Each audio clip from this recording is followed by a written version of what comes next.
Hello interwebs and welcome to my review of the Season 1 finale of Star Trek Lower Decks, No Small Parts. As always, I'm going to start off with a spoiler-free section, but dear God, everybody, I gotta be honest with you, I am honestly incredibly kind of nervous and just so incredibly excited and pumped right now. I literally just finished watching the episode not 2 minutes ago or so, and I am just riding high right now. I am so excited and pumped. Quite honestly, I know I've said this a few times where it's like, this is my favorite episode. This one was better than the last one. And I've tried to stamp that down a little bit as we've gone through these reviews. But this episode was absolutely phenomenal. It hit every single button that I want a Star Trek show and finale and episode to hit. This episode is so packed. I'm sorry, I'm just speaking in kind of platitudes for my spoiler-free discussion, but this episode is so packed. There is a whole section at the top of this episode before the credits even begin that was amazing and hilarious, and I completely forgot that it even happened because of all the other amazing stuff that happened in this episode. Where to begin with spoiler-free thoughts? I will just say this before I get into my spoiler discussion, because really, I just need to gush and rant about how much I adored this episode. This episode is a perfect finale to this season. I can have some nitpicks here and there. They're probably larger of like emblematic issues that I have with the whole season. But as a finale, this episode really encapsulates all the character arcs that we've seen going into Star Trek Lower Decks. It is such a great explosion, over the top, like things that you want to see and get pumped in the finale. It has actual heartwarming, touching moments that I literally was going, oh, and was actually just feeling for these characters, and yet they even subverted that and made me feel warm inside, even in the sadness of a few moments. The characters get completed, but they set them off on a new course for next season in a very interesting way. There are some surprises in this episode that I will say I did call. There's a major surprise that happens in this episode that I did call during my recent live stream earlier today. But even kind of figuring that it was coming, I was so excited when it actually happened. I was literally freaking out when it happened in the episode. Guys, if you have access to the show and have not watched it yet, stop watching me. Just stop. Just go and watch it right now, because it is honestly fan-freaking-tastic. I'm going to say this right here, and this is coming from someone who loves Star Trek Discovery, who likes Star Trek Picard, but has generally liked most of modern Trek, even the Kelvin films. So when I say this, I am not saying this lightly. This episode might be my favorite thing that has happened in modern Trek. It's certainly one of my favorite things in Star Trek in general. It might be my favorite thing in modern Trek. That's not to say I don't love the rest, but this episode was just a chef's kiss on a really fantastic season of Star Trek Lower Decks. And that's where I'll leave it right here, everybody. So what that means is we are about to get into our spoiler-filled discussion. So get ready. In fact, to get ready for our spoiler discussion, I think I need to load up some of my different personalities. So let's just say, sexy mode. As you can see, nothing's actually changed. All right, like I said, I don't even know where to begin, everybody, because I'm just so honest to God excited about this. I guess the best place to start is the beginning. I adored this opening sequence where we basically go back to the episode. I forget the name of the episode off the top of my head. In fact, I should probably look that up for you all. Gotta do my job, you know? I gotta at least put some effort in here. So yes, I just looked it up. So we go back to the planet from the Return of the Archons, and there's just some fun little references and Easter eggs. You get to see Landru, the computer that controlled everybody on the planet. Absolutely hysterical. I love Captain Freeman's calling out that Starfleet has a policy of some intervention but no intervention. We got the image of Captain Kirk and Spock on the pad from Ransom holding it, saying like, oh, this is a planet that Kirk and Spock used to visit, and the image is from the animated series, sort of tying together.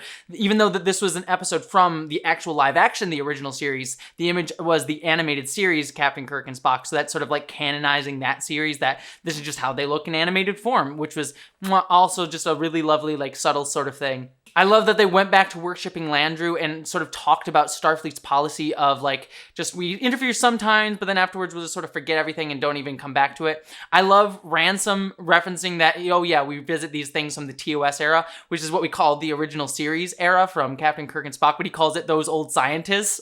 So I just love that TOS is now like officially canonized as the name for that era of the show in actual Star Trek canon, even though it has a slightly different connotation. But then we also get another actual, like, this is my first heartwarming beat where Mariner's down on the planet, like, giving, like, coloring books out to the kids, doing her, like, breaking kind of Starfleet protocol thing.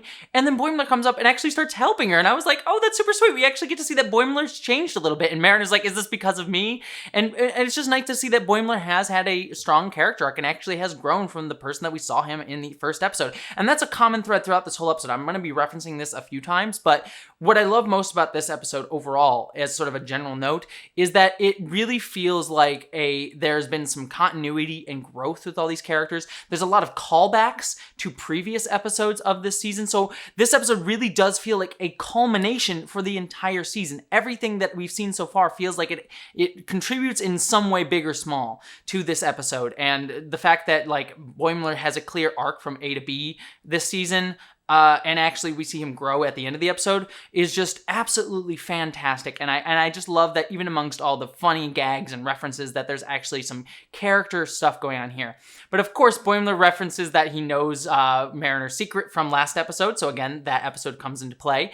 But of course, the comm badge is on, so everyone on the bridge hears this, and both Mariner and her mother, Captain Freeman, get really upset, beam them up on the bridge. And I just love the hard cut right before the title credits where Boimler's just freaking out. And it's just like a hard cut during the middle of his freak out.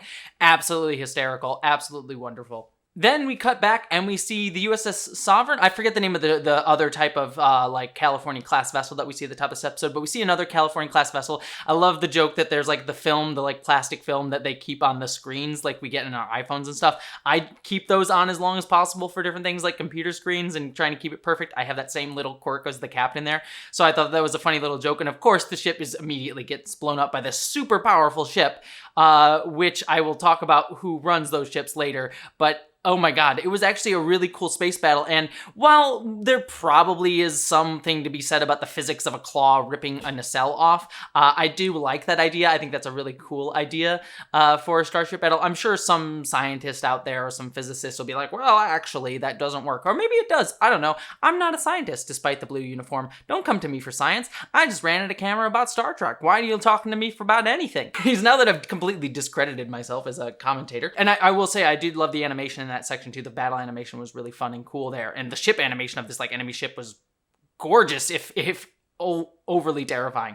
But we come back to the ship, and I'm going to talk about Tendi and Rutherford's small little arc throughout this episode here, because I want to talk about larger things here. But Tendi's getting a sort of officer to sort of liaise with and bring them on. Basically, how she was at the start of the season when she was being led around by Boimler. So again, we see like Tendi has a little bit of an arc here, and I like that this sort of ties into so many of the Star Trek episodes where we see like a new officer, and we see that the officer who's welcome on is a robot who named themselves Peanut Hamper, which is like the most mathematically kindest, like cutest name ever, which Tendi is so excited about, so I loved that. But I like that this little episode bit pays homage to many of those episodes that we've seen throughout Star Trek where we have like a new type of alien race officer coming on the ship and like their crew having difficulties accepting them, or maybe they exceed them, or just like kind of dealing with a new alien race and what their abilities are. The episode that immediately comes to mind is the episode of Deep Space Nine where there's that officer that Bashir is taking care of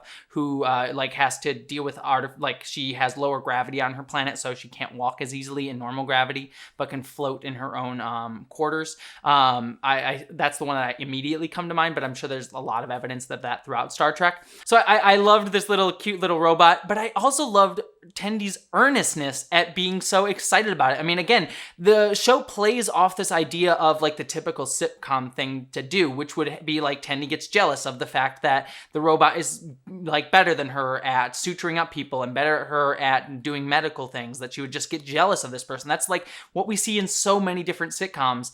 But the show subverts it in the most Star Trek way possible, in that Tendi is just so exuberant and excited about the fact that she's helped this character integrate. She's helped this new officer integrate, and that Peanut Hamper is just doing so well. I I loved that so much. It's just so Star Trek and so sweet and so kind and just subverts the sitcom trope in the best of ways. So I just really liked that small like thing going on. I also really loved the Rutherford joke of the fact that he would like tap his button and get like different moods and modes throughout the episode. There's also one moment that he has with Tendi where he kind of dismisses Tendi because of his attitude thing. Again, and you would think that's going to be a setup for the sort of sitcom trope where like Rutherford likes Tendi, but he, because of his like weird attitude adjustment thing, that he kind of accidentally like makes Tendi upset, and so she doesn't want to be near him. Like that would be the typical sitcom route of like, oh, let's add some drama into this fact that Rutherford likes Tendi. But they didn't take that route. It was just Tendi understood. It was like, oh yeah, I get it. So I just like that like subtle subversion of normal sitcom tropes going on here that this episode and this show, frankly, just does so well. But let's focus on the meat of this episode, and then I'll touch on other things down the line. I really adored the Mariner-Boimler storyline here, which was Mariner is being sucked up to by the entirety of the crew. There's a lot of little jokes in there, like Tendi's being like, I want to hook up with Shax, which I love that sort of culmination of like the background simmering thing of Tendi, or T'Ana and Shax, the doctor. But my favorite one that I absolutely just died at was the guy who dated Mariner coming up and said, yeah, you said Wolf 359 was an inside job, and he's like, changes aren't real, Dominion War didn't really happen. It's hilarious to me that there are still like red pilly kind of dudes in the Star Trek future. I mean, it makes some sense, but it's just especially considering there's all the like Section 31 subvert stuff, so there's like conspiracy theorists and everything.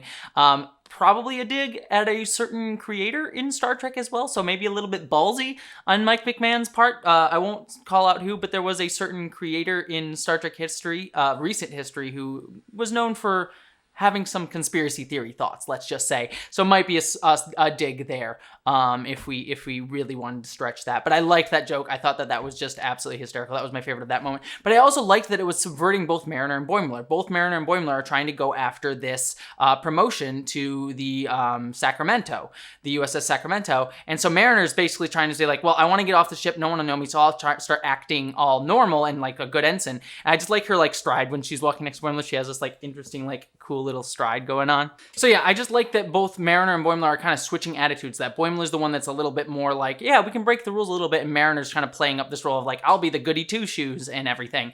Absolutely wonderful little subversion of those characters. Just show how much they've grown as characters in certain ways and how much they haven't in others. But then, of course, we get to the meat of the episode finally. I mean, I've talked so much about all these little small character stuffs, and I haven't even gotten to the main storyline of the episode, is that the Cerritos is sent in to investigate the other blown-up California ship, and then gets attacked by that same massive ship, and we learn, dear God, everybody, it's the Packlids. It's of all the races that you could bring into this, the Packlids, the like biggest joke in all of Starfleet, and they bring that up later, is this massive attack ship and destroying everything, and it makes like this weird sense that they would like want to impress people, so they would like just collect all these weapons and just shove them together and make these massive crazy ships.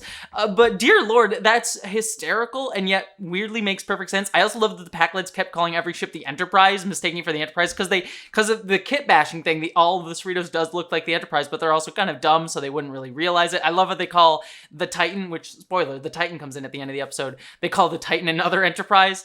Beautiful, beautiful bit. I love the space battle stuff. I also love that Freeman is smart enough to show like that Freeman is actually a competent captain, that when the Packlids do the sort of tractoring thing, the like hook on the nacelle, she's smart enough to realize if they warp away, it will destroy the ship. So I like that we're seeing that Captain Freeman is an experienced, thoughtful commander. She's not just a tropey sort of like, I'm going to say tropey captain line. She actually can think out the situation.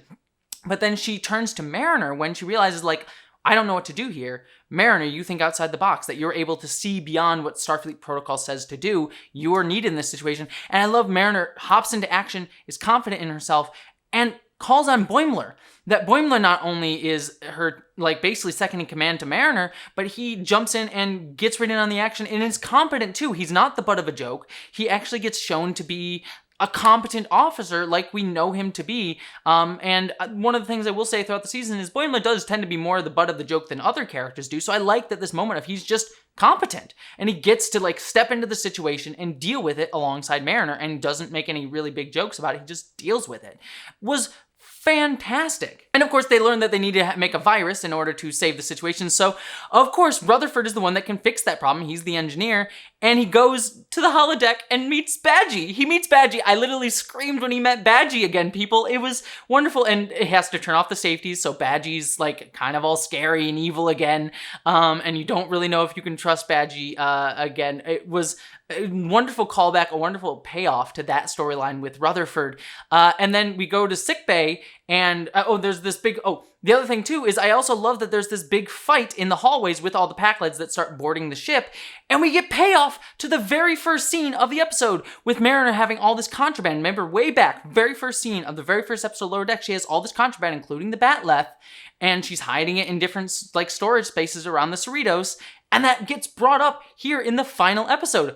All the threads just tying together. It's just so fantastic, wonderful. So I just love all the jokes where like they're beating up people. I love that Boimler calls out like, "You're my friend, and I really care about you." And Mariner's like, "Okay, whatever," but she has a smile to herself. Again, completing character arcs, people. This is how writing gets done. And of course, they go to the sick bay, and I love the payoff to the storyline of the, like, who can deliver the virus? We can do it. Oh, I know. It can be Peanut Hamper, because Peanut Hamper is the robot character, which is like relying on this trope from throughout Star Trek, where essentially like whoever the new crew member is on the ship, whoever has the special ability is clearly going to be the one that's going to have to use that special ability by the end of the episode. That trope has happened so many times throughout Star Trek. But here, Peanut Hammer's like, "Nope, I'm noping out of here," and she just leaves. I just love it. It was just so funny, but like a nice little subversion of the trope. And of course, Rutherford gets to be the one to go on the ship and send the virus. But of course, and what I really love about that moment is like he's not sure how to get through, and Shax grabs him and just runs through. He's like, "I got you." And again, a payoff of the second episode of the show where for a brief moment, Rutherford was part of Shax's bear pack in the second episode of Cerritos when he was like transferring between departments. And I just love that Shax never forgot that. Shax never forgot that Rutherford, even if it was just briefly, was part of his bear pack. Like, just a sweet, sweet thing there. And so they eventually get on the ship, and they did something incredibly ballsy here. I really love the fact that Badgie tries to portray Rutherford, obviously, and he's gonna blow up the ship. A nice little payoff to that story. But then Shax sacrifices himself to save Rutherford by ripping off his thing and shoving him out the door. And I was surprised by how much that hit me. As much as like Shax has been this jokey character, I love that he finally, in his last moments, he gets to, as he says, his best day, and he gets to blow something up. And that's how he dies. Like, there's no other better death for Shax.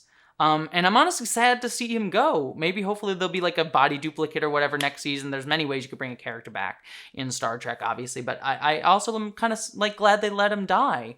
Like, it's showing that Star Trek Lower Decks is not just a weightless, kind of frivolous comedy show, that there are consequences. This show, this world, is the Star Trek universe. It's not just a frivolous, jokey Star Trek show, but it takes place in the Star Trek universe, and people can die. And I cared about that. As much as Shax has just been a jokey character, they've done a decent job of making me feel for him with like small, subtle things, like with Dr. Ta'ana and his want to blow up stuff and all those little bits. Like, I felt something for his death and was very saddened by that fact. But then don't harp on that for too long, because then, of course, more Packlet ships show up, and then the Titan. The Titan comes in and saves the day, and we get Jonathan Frakes references. We get Deanna Troi in there as well, Marina Sirtis. Beautiful, beautiful things. Also, if you're a Titan book nerd like I am, technically Tuvok should be on that bridge. If you're a Titan, if you read the Titan book series, which I recommend, they're great books. But Tuvok technically should be on the Titan, which I'm very upset about, Mike McMahon. You're not giving me the canon that I want. My book first nerdiness. No, but seriously, this moment was awesome and epic. Just seeing the Titan in its full glory, finally get to actually see the Titan in canon for the first time. Like, that's something that Trek fans have wanted since Star Trek Nemesis. We were all hoping for a Titan series, and so just to pay it off here, and again, they had referenced it earlier in the season too, so there's that sort of like, Chekhov's Titan, as it were. And so just fantastic just moment, and I was just freaking out. I love that Jonathan Frakes knows Mariner, and because of course Mariner and Jonathan Frakes I keep calling him Jonathan Frakes, Riker would know each other. I also love that I believe this does officially make Riker, I mean, maybe he was already with Picard, but this does officially make the character of Riker the character that has appeared in the most Star Trek series ever. So just love that keeps it going. So just wonderful to see Jonathan Frakes in there. He's appeared in Next Gen. He technically appeared in Deep Space Nine, technically as Thomas Riker, but I'll still count it. He was in Voyager, he was in Enterprise, and he was in Picard and Lower Decks. I believe that's all the ones that Jonathan Frakes appeared in. And he's directed Discovery, if that counts for anything as well. Jonathan Frakes has. Absolutely so much fun just getting to see the Titan in all of its glories. Fun little references. And then the episode wraps out. And I do love that, Freeman calls Mariner to her office and says, like, hey, maybe you do have a point. Maybe I do need to loosen the rules a little bit. And I love that scene actually also calls out Mariner is right about Starfleet, that Starfleet does need to grow and learn and actually evolve a little bit. We can't just wait for the next generation to deal with something, that it should be an ongoing process. Just a wonderful critique of what Starfleet and Star Trek's mistakes have been, just as an episodic series when you see it as a whole universe. I also really loved the scene where we see Rutherford in sickbay and he's lost all his memories and Tendy's there, and I was almost ready to cry because Rutherford lost all his memories. And it made me think of that moment where Uhura, way back in the episode where Nomad appears in the original series, she gets her whole memory erased and no one seems to care about it. Well, that's the same thing here with Tendi, is that I felt really sad when Rutherford had lost all his memories, but Tendi was just so excited. This is a moment to get to meet a friend again, to make new memories. Honestly, that's really sweet. That's so endearingly sweet that Tendi doesn't see the loss of his memories as a failing of Rutherford, but sees it as a moment to just get to have another chance to become friends again. That's, if nothing says Star Trek than that, I don't know what does. It's not about the loss of something, it's about what we can gain from this. That's beautiful. And again, is like a small subtle nod in my view to Uhura losing her memory in that one episode and everyone just not caring about it. It's sort of like canonizing that, what would have been a mistake in the original series that no one just cared. It actually just shows that everyone on the Enterprise just cared about her and accepted her for who she was. And it just fixes that problem in retrospect while doing it here. And we also get a wonderful scene between Mariner and Boimler at the end where they've admitted that they've grown. But then we see that I meant Boimler. Boimler goes to the Titan and he's promoted. And so that's the next season is Boimler is on the Titan, which is so cool because it means that we'll probably get to see the Titan next season as well. And I love the fact that Boimler taking this promotion shows that he's grown, but also not grown at the same time. Obviously, he's grown because we feel that he actually earned his promotion. He didn't earn it because he was doing all the do-gooder things. He was trying to follow all the Starfleet regulations. He did it because he was actually being an exemplar of what Starfleet is, something that Mariner taught him. But also, he abandoned his friends. He abandoned Mariner in order to take the promotion. So he hasn't learned all that much. He hasn't learned about family and caring and being with others is sometimes more important than following the career path. So I really love that it shows that he's grown and not grown at the same time. And of course, the episode couldn't help but end on something that just made me so excited. I gotta tell you, if you ask my roommate, when this happened, I literally screamed. I screamed so loud in pure exuberant joy. But when Riker comes up on the bridge of the Titan, he says, "Oh, I was just hanging out in the holodeck, hanging out with the original Enterprise crew, Archer." Of course, me, being an Enterprise fanatic, was so ecstatic. But it also means that they're referencing These Are the Voyages, people. The most derided episode of Enterprise, the worst finale in all of Star Trek that most people claim. They reference that, the one where Riker's hanging out on the holodeck with the original Enterprise crew. And I just love the fact that Riker just goes and hangs out with Archer is just for funsies now. Oh my God, everybody. You couldn't do more for me as a Trek fan by doing that. Referencing These Are the Voyages. Mike McMahon is like, you made this show for my soul. But seriously, I was very, very excited. And of course, I love that Riker goes to warp going a 1 and a 2 and a 3, like a jazz warp. Just so Riker, so wonderful, and just pays off all these character arcs. Guys, this show is pure bliss. I have loved this season of Star Trek Lower Decks. I have some nitpicks. I'm doing a video on Friday that's going to be my overarching series review of season 1 of Star Trek Lower Decks. And I do have some nitpicks and some things here and there that I do have problems with the show for its first season. But I just have to say this in this video. With this finale, I think I can officially say, in my opinion, we have seen the most confident Star Trek first season ever. Historically, Star Trek first seasons have always been a bit rocky, and characters are still finding themselves. Lower Decks came out of the gate, knew what it wanted to say, knew its characters, was building to something, actually paid it off, and gave us thoughtful character arcs, a lot of laughs, and characters that I came to love and care about. Even the background kind of bridge crew, when a character of them dies, I felt something for that.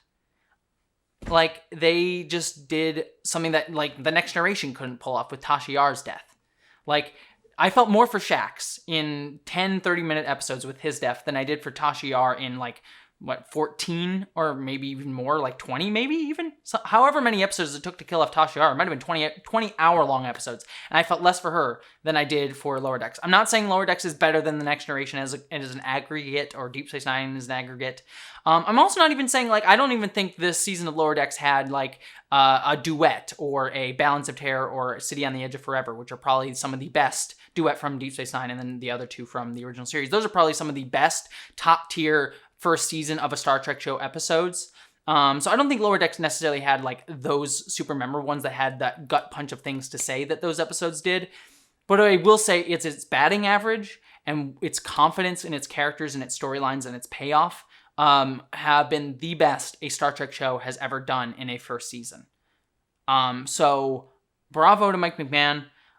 It is honestly incredibly, incredibly sad to see this show end. I'm looking forward to season 2. It's already been renewed for season 2, so no worries. So we will get another season of it.